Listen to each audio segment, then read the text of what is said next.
Bonjour, aujourd'hui nous allons aborder un sujet hautement sensible. Comment s'affirmer dans ses relations lorsqu'on est une personne hypersensible.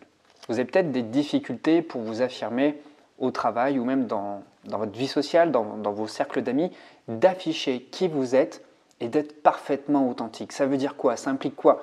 Ça implique simplement d'affirmer ses besoins, aussi spécifiques soient-ils. Et c'est ça qui vous gêne, c'est parce qu'ils sont spécifiques. Parce que ce sont des besoins que vous n'entendez pas forcément partout autour de vous. Ce n'est pas forcément des besoins qui sont familiers à tout le monde. Et c'est ça qui peut vous générer un état de gêne, cette impression d'être différent. Et ça peut vous donner cette impression d'être perçu comme une personne étrangère. Et puis on peut aussi éprouver cette sensation ou cette honte même de se sentir en décalage par rapport aux autres parce qu'on ne ressent pas les mêmes choses que les autres et parce qu'on n'a pas les mêmes besoins que les autres personnes. Ça peut être déroutant parce que dans les relations sociales, dans la mécanique de la chimie sociale, ce qui rassemble les gens, c'est le fait de se ressembler. Et ça, on le voit très vite. Lorsque vous mettez des individus de différentes nationalités dans un endroit qu'ils ne connaissent pas, très souvent, ils se réunissent entre eux, entre personnes de même nationalité. Eh bien, au niveau des catégories sociales, au niveau des catégories ethniques, au niveau des catégories culturelles, c'est exactement la même chose. Les gens se regroupent en fonction de ce qui leur ressemble. D'accord ? Et vous avez peut-être cette sensation de ressembler à personne, d'être tout seul avec des besoins qui sont propres à vous. Et vous avez peut-être cette impression d'être vraiment cet élément étranger, voire peut-être cet intrus, cette personne trop spéciale pour pouvoir s'acclimater à tout cercle social. Alors forcément, cette attitude a dû former de la gêne, et cette gêne a pu donner un visage particulier à toute votre vie sociale. Alors peut-être qu'intimement, vous souhaitiez donner une autre forme à votre vie sociale. Sauf que lorsqu'elle se matérialise, elle prend un visage complètement différent de vos aspirations à vous. Lorsque vous vous visualisez dans le meilleur des cas, dans vos vœux, à travers vos relations, vous vous imaginez pouvoir vous exprimer de manière transparente, de manière détendue. Mais en fait, dans la réalité, vous vous rendez compte qu'il n'en est rien. Il n'en est rien du tout parce que vous êtes sans cesse dans une certaine forme de suradaptation. De suradaptation parce que vous êtes gêné. Et j'ai énuméré 4 facteurs de gêne, je suis sûr qu'ils vont vous parler, ces 4 facteurs, qui font que vous êtes tout le temps en train de vous équilibrer pour éviter un risque, pour éviter de ne pas tomber dans un piège. Et la première gêne, c'est quoi? C'est la peur du conflit. En général, vous évitez d'être en désaccord avec les autres parce que c'est dangereux. Le désaccord est vécu comme dangereux. Vous n'aimez pas les disputes, donc vous allez toujours favoriser le consensus. C'est quoi le danger ici? Le danger, c'est que vous avez un avis sur un sujet, vous avez peut-être des besoins ou peut-être même que vous êtes fortement positionné par rapport à un sujet, mais vu que la majorité des personnes autour de vous ne pensent pas comme vous n'osez pas affirmer votre avis. Et juste pour éviter le conflit, vous préférez vous effacer. Et ça, c'est terrible. Lorsqu'on a un avis qui est divergent, je comprends que c'est délicat, je comprends que ce soit même douloureux d'avoir un avis qui soit divergent par rapport à la majorité des gens. Et lorsque vous rentrez chez vous, vous vous sentez un moins que rien. Vous vous sentez un moins que rien parce que vous vous êtes renié quelque part. Vous vous êtes effacé, vous avez effacé vos convictions, vos valeurs, vos idées. Et ça, c'est terrible. C'est terrible de savoir qu'on préfère ne pas se valider soi pour éviter que ce soit les autres qui nous invalident. Donc ça génère quoi, ce mécanisme-là? Eh bien, ça nous génère une attitude lisse dans la société. Lisse parce qu'on manque d'authenticité. On manque d'authenticité pour ne pas être jugé pour qui nous sommes. Et ça, c'est terrible. C'est mortel au bout d'un moment, cette habitude de s'effacer en permanence. La deuxième gêne, c'est la peur de donner une mauvaise image de soi. Et oui, encore une fois, on craint toujours le regard des autres. Et le souci, c'est que on est souvent très soucieux de l'image que l'on donne. Et c'est vrai que ce n'est pas agréable du tout de réaliser qu'on va laisser une impression, on va laisser quelque chose qui peut-être va être désapprouvé par les autres. Mais ça, c'est notre imagination aussi qui nous joue des tours. Le monde n'est pas forcément aussi critique qu'on le conçoit, donc moi, personnellement, ce qui m'aide dans ce type de situation, c'est de me décentrer et de me dire que je ne suis pas le centre de la Terre et que même si ma présence fait bizarre ou si ma présence dérange, si mes idées ne font pas consensus, si je suis tout seul à penser de la manière dont je pense, ça ne fait pas de moi le centre du monde. Et c'est ça qui me permet davantage de m'affirmer tel que je suis, c'est que je me prends beaucoup moins au sérieux. Je me prends beaucoup moins au sérieux dans le sens où je ne me considère plus comme le centre du monde parce que j'ai des idées qui sont divergentes. On peut avoir cette croyance-là que parce que on a des idées qui ne sont pas les mêmes, parce qu'on a des idées qui divergent par rapport à la norme, de devenir le centre de l'attention. Mais pas du tout, en fait, on peut simplement avoir un avis divergent sans forcément attirer toute l'attention sur soi. En tout cas, ce qui m'a permis vraiment de passer, de franchir cette barrière-là, c'est d'arrêter de trop me prendre au sérieux et de me donner le droit de me tromper. Et ça, une fois qu'on le réalise, eh bien, ça résout beaucoup de problèmes. Une fois qu'on accepte d'être beaucoup moins dur avec soi-même. Parce que pourquoi on s'interdit de se tromper en société, ou même tout court dans la vie? Parce qu'on est extrêmement exigeant envers soi-même. Si nous étions beaucoup plus souples, si nous étions beaucoup plus indulgents, eh bien, nous accepterions davantage d'avoir un regard beaucoup plus compatissant envers nous-mêmes et on se permettrait de se tromper. Se permettre de se tromper, c'est simplement se permettre d'exister. Moi, en tout cas, je considère que on se construit beaucoup à travers notre rapport aux autres.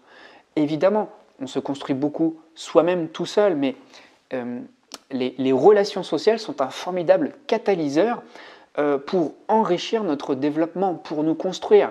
Et d'ailleurs, les enfants, ils se construisent seuls, mais ils se construisent aussi à travers les relations sociales, parce qu'il y a toujours un va-et-vient entre soi et les autres. Et les autres nous aident très souvent à nous élever, à nous dépasser, ou en tout cas à prendre du recul par rapport à nous, à prendre de la distance par rapport à qui nous sommes. Et ça, il faut pouvoir l'accepter. Il faut pouvoir l'accepter, il faut pouvoir aussi accepter la critique. Pour pouvoir accepter la critique, il faut d'abord être beaucoup plus souple envers soi-même. Ensuite, la troisième gêne, c'est quoi? La troisième gêne, c'est tout simplement le manque de confiance en soi. Le manque de confiance en soi, eh bien, c'est quelque chose de terrible qui va vous mettre des bâtons dans les roues, qui va vous empêcher de vous annoncer tel que vous êtes en société. Parce que vous allez vous auto-saboter en permanence. Vous allez à chaque fois considérer que vous ne disposez pas des ressources nécessaires pour vous affirmer tel que vous êtes ici et maintenant. Mais ça, c'est complètement subjectif. C'est une croyance limitante, encore une fois, qui vous prouve que les croyances que vous avez sont une vérité générale. Pourquoi ce que vous avez ici et maintenant ne suffirait pas? Pourquoi il y a toujours cette comparaison entre vous et le reste? D'accord? C'est important aussi de ne plus avoir une vision verticale, de toujours se comparer aux autres de manière, on va dire, hiérarchique, de toujours voir différents ordres de grandeur entre vous et les autres. Si au contraire, vous vous compariez d'une autre manière, peut-être plus horizontalement, ce qui vous permettrait de peut-être vous comparer davantage d'égal à égal avec les autres. Se comparer certes, d'accord, mais se comparer de manière constructive, se comparer dans le sens où peut-être vous allez vous apercevoir que d'autres ont des choses que vous n'avez pas, mais ça ne doit pas vous mettre au fond du trou, ça ne doit pas générer en vous un sentiment de dévalorisation. Les autres ont peut-être des choses que vous n'avez pas et c'est génial parce que ça permet de vous compléter dans vos rapports. Et justement, les relations sont là pour ça, sont là pour créer de la complétude.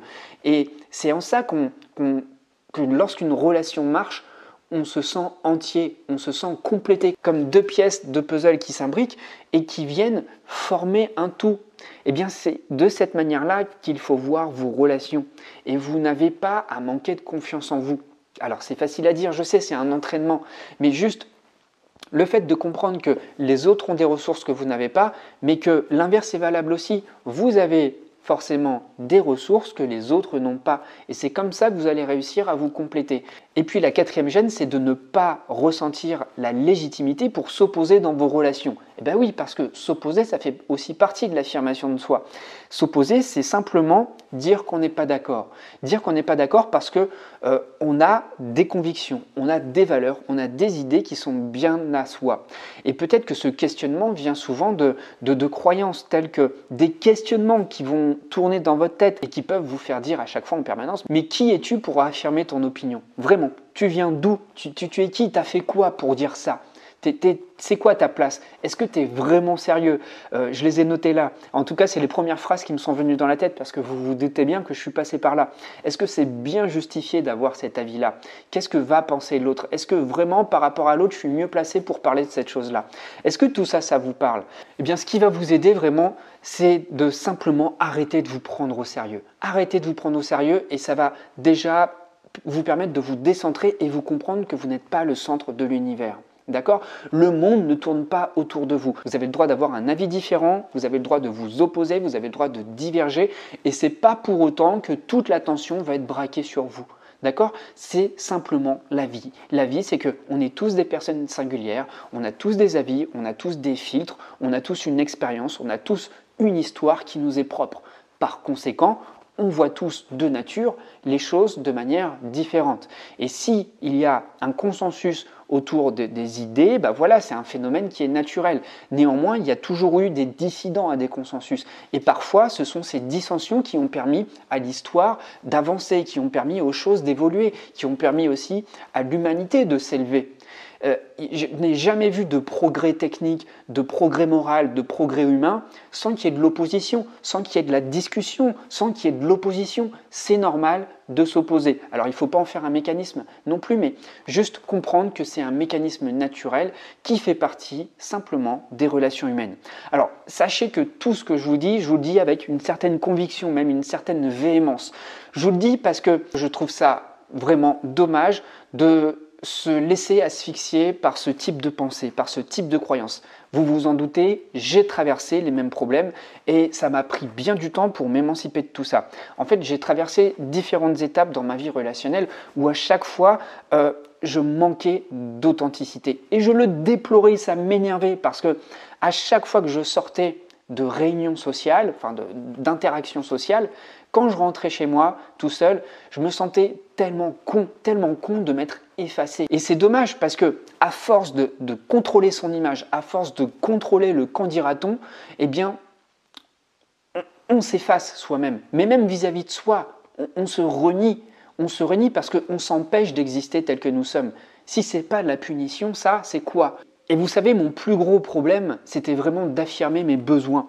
Parce que j'étais toujours gêné dans le fait d'exprimer des besoins qu'on n'entendait pas souvent, des besoins qui vraiment avaient l'air particuliers, spécifiques, voire même bizarres. Et de fait, lorsqu'on est dans un groupe et qu'on a quand même besoin d'affirmer ses besoins pour exister, pour s'affirmer, pour dire qu'on est là, pour vivre, pour être à l'aise tout simplement, on n'ose pas.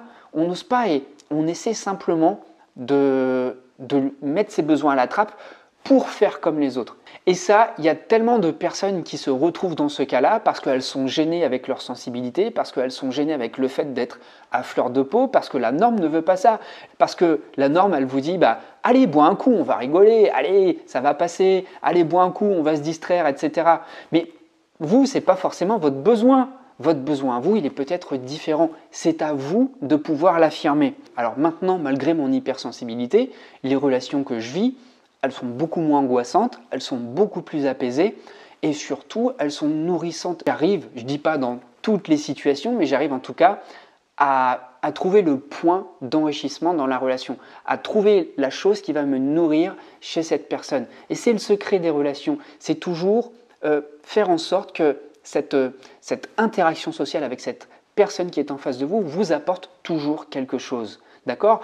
Alors, évidemment, j'ai beaucoup bossé sur moi, évidemment, je me suis beaucoup formé, je me suis remis en question et aujourd'hui, mes relations, je ne vais pas dire que tout est parfait, mais au moins mes relations sociales sont équilibrées, elles sont stables, elles me génèrent de l'enthousiasme et évidemment, je me construis beaucoup à travers mes relations. En tout cas, elles m'aident beaucoup à m'élever et elles m'aident à m'émanciper et à m'enrichir. Alors simplement, ça a changé pour moi quand j'ai commencé à mettre en place des choses simples, mais malgré tout des choses très précises. Ces choses-là, je les ai compilées dans un mode d'emploi. Et ce mode d'emploi, je vous propose de le partager avec vous dans la prochaine masterclass qui s'intitule « S'affirmer en restant vrai ». Cette prochaine masterclass, eh bien, c'est un atelier en live, un atelier privé entre vous et moi.